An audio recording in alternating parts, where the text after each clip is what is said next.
All right, let's bring you this discussion now. Gauteng Finance and Economic Development MEC, Lebogang Maile, recently telling Moneyweb that a new revenue strategy will be developed to repay the province's e-toll debt.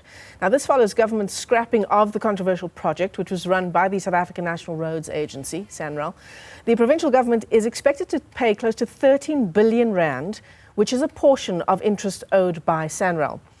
Joining us now for this discussion is Wayne Duvenage, his OUTA's CEO. Wayne, it's great to talk to you. Thanks very much for coming on.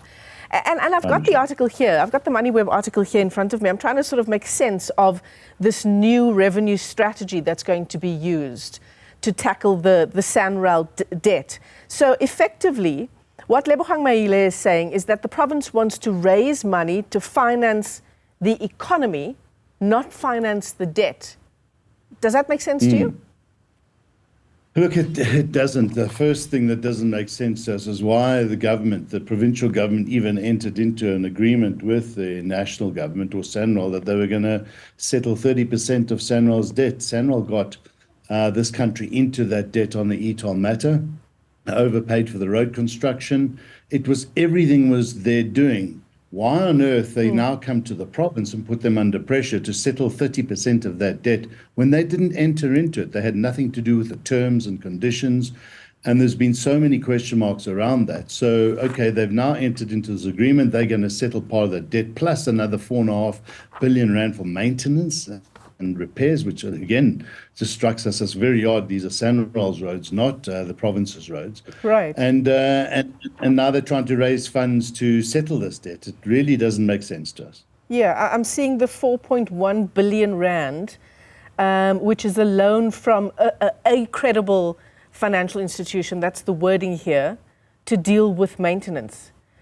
Why, Wayne, to your understanding, is this now suddenly a province mandate to deal with the roads, when obviously, as you say, it's the job of SANRAL? SANRAL, yeah. We don't understand. We've been saying this for some time, Michelle. I mean, these assets are in SANRAL's books. They're not in the provincial government's books. So how do you start maintaining assets that do not belong to you, but you're going to push them through your financials? This is foreign to us, and we've been asking for the authorities to just explain this, because, SANRAL has been receiving grants from Treasury for the last number of years, 26 billion rand up until 2023, to offset the GFIP debt, to offset the cost relating to the Gauteng Freeway Improvement Project. And so Treasury gives SANRAL money to settle this. Treasury gives the Gauteng province 165 billion rand a year. They only raise about 8 billion rand on top of that. So less than 5% of the revenue is raised by the province. So it's like moving the chairs around on the Titanic. If this money is coming from national treasury to the province to settle with SANRAL, why don't they just give it straight to SANRAL? And then we say, but they've already been doing that, 26 billion rand to tune of. Yeah. Right. Yeah, the Gauteng provincial government agreeing, as you say, 30% towards SANRAL's debt and interest obligations, national government to cover the 70% of the Gauteng Freeway Improvement Project's debt and interest obligations. I mean, was this an agreement that was reached in an effort to scrap e-tolls, and this was the only way that it could be done? I think so. Somewhere along the line, there were either agreements or discussions right in the beginning that the province was going to benefit from this freeway upgrade. And somewhere along the line, they've agreed now to settle this 30%. Again, we say it doesn't make sense, but let that be. Now they've got to settle this 12 billion rand or so with SANRAL for them to pay their bonds. And the question that's being bandied about all the time is, well, where is the province going to get this money? It now needs to start coming up with some of these funds by the end of next month. And it doesn't know how. It certainly shouldn't be borrowing money to settle a loan that it has with SANRAL or national government.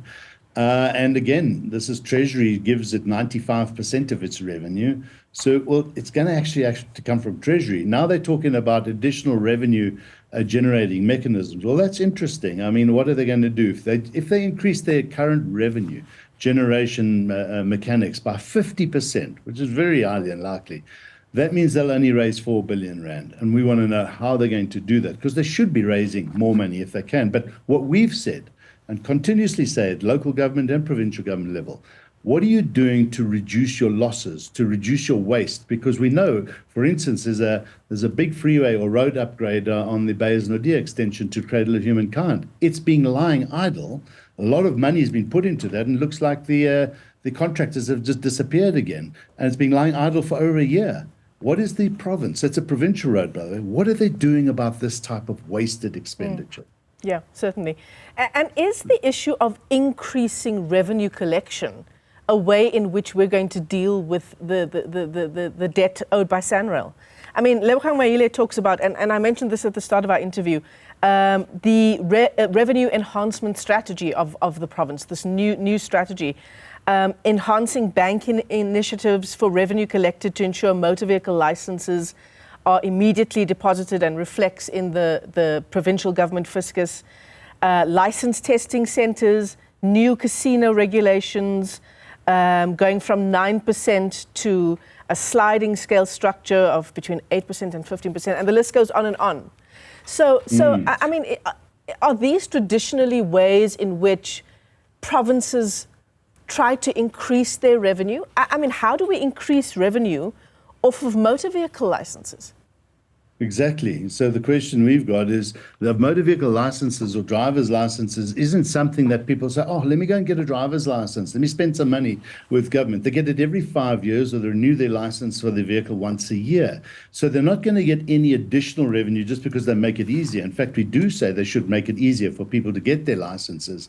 But they're not going to be able to charge more. And if they do, if they're thinking that we're going to start pushing costs to society, well, that's the problem we've got. You shouldn't be pushing up the costs of living in this province to the residents. You should be looking at your savings first. And there might be a little bit of revenue that comes through new casino regulations. That'll be interesting to see how they do that. And the gambling boards are issuing a few more bingo licenses. But that's certainly far from where they need to get to the revenue requirements that they do. And they should be looking at, really, as we've said, look first at home, cut your costs, cut your expenses, show us what you're good at in that regard before you go trying to claw money out of the pockets of citizens in your province. Yeah, particularly in Gauteng, which struggles incredibly with just basic service delivery issues. If you can find a traffic light that's working for an entire week, then, that'll be a miracle. But on the issue of vehicle licenses, you have mentioned before as well, Wayne, that companies with bulk vehicles, so a number of vehicles, so transportation and freight companies and the like, they've actually moved to doing their vehicle licensing in other provinces for the very reason of trying to keep their own costs down. But then it means, of course, that Gauteng loses out on that kind of revenue. Yeah, and that's happened before. And so we've also cautioned the provinces, be very careful before you go and apply these above inflation increases to vehicle licenses, because it becomes very, very difficult and onerous on people to own vehicles because it's a bulk lump sum. It's not like you pay it off monthly. Every once in a year, you've got to now go and fork out another 1,000 Rand to renew your licenses. And when provinces, there's a discrepancy in these vehicle license fees, and Joburg did this, or Gauteng did this a number of years ago, pushed it too high. Well, all that happened is the big fleet companies started registering their vehicles in other provinces where they have registered offices, and they're entitled to do so. So we say be very careful of the unintended consequences of raising these fees.